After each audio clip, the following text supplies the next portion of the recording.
Once upon a time, habang nag-i-scroll ako sa YouTube, meron akong mga nakitang comments sa mga YouTube videos ko. Lods, bahet naman sa YT. Tagal ko na dito. Matagal na ako sa YouTube pero wala pa rin akong nakikitang improvements. Bro, Gagsti, parang ayaw ata sa akin ni YouTube. Dito na-realize ko, alam ko na kung bakit wala pa ring improvements ang channel nila. Isa lang ang dahilan niyan. Baka mali yung YouTube settings mo. Baka nga may mali sa YouTube settings mo. Ay, kuha tayo ng jacket para astig. Well, di naman kita dyan masisisi kasi baka may napanood ka tapos yun yung sinundan mo. Di ka aware na di na pala updated yung mga settings na yun. Kaya nandito ako para turuan kita ng mga bago. Yes, meron tayong YouTube settings na sinusundan para naman hindi ka ma-stuck sa small certain amount ng subscribers mo at views mo. Well, konting background lang mga buddy, no? I am handling as of today 70 plus YouTube channels para sa clients ko at kasali na tong main channel natin. Those account, including this channel, it only took me 1 to 2 months bago ma-hit yung requirements ni YouTube. Gusto mo yarn? Well, disclaimer lang muna, lahat ng ituturo ko dito sa video na to may or may not work para sa'yo. Depende na lang yan kung susundan mo talaga to ng maigi. Kasi every now and then, naglalabas si YouTube ng bagong settings. So, kailangan natin mag-update sa YouTube settings na to. Kaya kung ako sa'yo, mag-subscribe ka na para lagi kang updated. So, if napanood mo tong video na to, you will have an edge over your competitors kasi di nila alam itong settings na ituturo ko sa inyo. If you are planning to start a YouTube channel, mas maganda at mas mainam kung tama agad yung gagawin nyo para 100% success rate yung gagawin mong channel. Kaya kung excited ka, just sit back and relax at tayo na't magpayaman. For beginners, mas maigi if gagawin mo to sa laptop or computer mo. Well, if wala kang ganun, itype mo lang sa Google browser mo sa cellphone mo, studio.youtube.com. Well, meron naman silang app pero di ko yun nire-recommend sa pag-adjust ng settings. Pwede ka dun mag-check ng performance ng videos mo, pero hindi siya ginagamit pang-adjust ng settings. Dito guys, uunahin ko munang i-cover yung important na settings na kadalasan sa inyo ay nagkakamali. So sa mga clients ko, I do this every time and yes, ginawa ko din to sa personal YouTube ko. Kaya as you can see dyan, di pa 3 months monetize na tayo. Parang 1 to 2 months lang ata yun, 3,000 subscribers kagad ako. 2022, last week of October ko nga inumpisahan itong YouTube channel ko na to. And guess what? Pagkatapos ng November, monetize agad tayo. Panis. Anong sikreto? Ito ang sikreto. Ang advantage ko nung nag-start ako ng YouTube channel ko is alam ko na kung paano laruin si YouTube algorithm. At alam ko na din kung ano yung dapat na settings. Kasi nga, madami na akong napalagong channel pero hindi ko naman pagmamay-ari. Sa mga nakakaalam, yes, freelancer po ako dati. And I do video editing for my clients. And now, madami na akong hawak na YouTube channels. May makikita na lang kayo dyan na vlog talking about me and yes, ako po yung mentor nila. So welcome in advance mga buddy. Char, yabang no? Bihambol lang. So eto yung pinakauna mong gagawin. Make sure you have the right branding. Sobrang dami kong nakikitang YouTube channel na nag-fail kasi eto yung ginagawa nila. Pre, gumawa ako ng YouTube channel. Talaga? Patingin niya? Search mo sa YouTube, Juan de la Cruz. Ang profile picture ko dyan, nakahawak ng lollipop. Oo, nakita ko na. Pero bakit hindi mo naman mga videos to? Oo pre, ang tawag dyan, YouTube Cash Cow Automation. Napanood ko yun sa YouTube pre, kikita daw ako dyan ng malaki pre. Oo, magpo-post ka lang ng ibang video. Hindi mo video pre, video nila.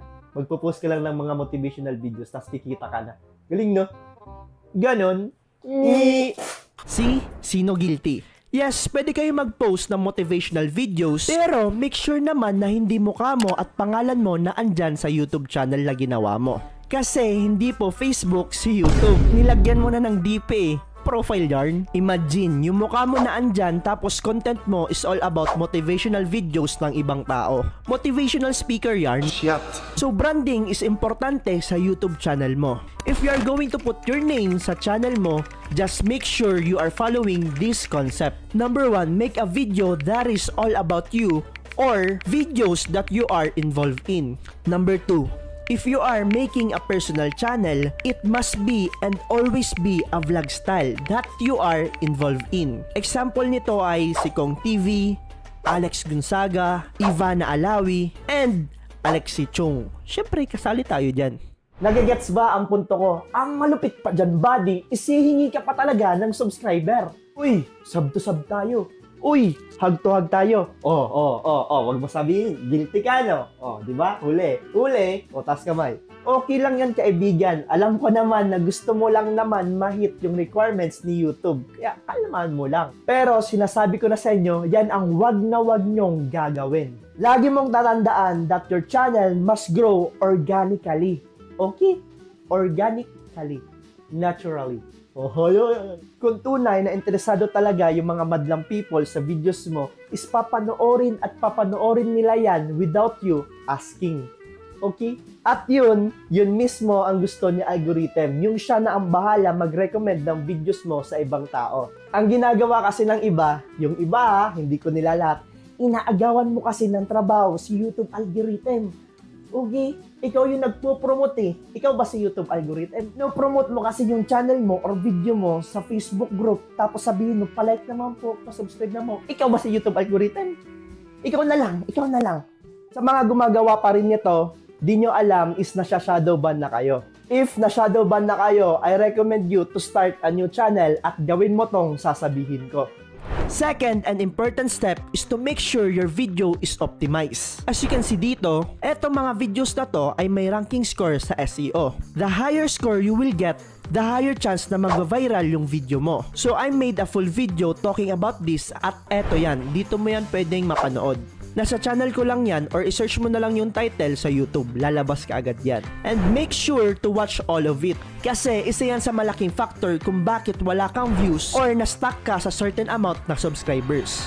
If you follow all the SEO techniques at yung mga sinabi ko earlier tapos wala pa rin nangyari sa YouTube channel mo, well, baka shadow ban yan channel mo. Nangyayari to most commonly sa mga channel na nagpapa-sub to sub. Kahit anong gawin mong magandang content dyan sa channel mo, once nakipag-sub to sub ka, I'm sad to say, deads na po yan channel mo. Yes, shadow ban na yan. Well, madaming factors talaga kung bakit na siya shadow ban ang isang YouTube channel. Isa na nga doon yung sub to sub. So, eto dapat ang mga iiwasan nyo para iwas shadow ban. Number 1, bot subscribers or auto-subscriber. Number 2, bot viewers. Number 3, yan na nga si sub to sub. Number 4, sharing your video links to a group. And lastly, is breaking the community guideline rules. Kapag kasi nakapag-commit ka ng isang community strike, masya-shadow ban ka pa rin kahit malaki na ang views mo. Magtataka ka na lang kasi di naaabot ng 1,000 yung views mo. Well, eto, hindi naman talaga siya settings, pero mas maigi na alam nyo to bago kayo mag-start ng YouTube channel nyo. Let your channel grow organically and let YouTube algorithm do her magic. Now for this one, pupunta na tayo sa settings. And makikita nyo dyan yung general. Just make sure USD or US dollar ang nakalagay dyan. At punta naman tayo sa upload defaults. Dito mahalaga na i-leave it blank mo lang yan. Lalo na if nag-uumpisa ka pa lang. Kada video mo is dapat iba-iba yung nakalagay na tags and title. Huwag kayong maglalagay ng default not unless di nagbabago yung video nyo. Paulit-ulit yarn. Dito naman sa advance, make sure naka-allow all comments kayo kasi affected din yan sa YouTube algorithm. So what makes them super successful is din naman talaga sa YouTube settings. It's all about optimizing your content at paglalagay ng proper title and thumbnail. Comment down below if you want me to teach you on how I am making my thumbnails not only for this channel but also for my clients. So the major settings na dapat mong intindihin, walang iba, si SEO, si thumbnails, and si title. And please, avoid the things na sinabi ko kanina that will lead to shadow ban. Kung gusto mo magkaroon ng tama at proper SEO, yung tipong ipopromote ni YouTube algorithm yung mga videos mo, click mo lang tong mga videos na to.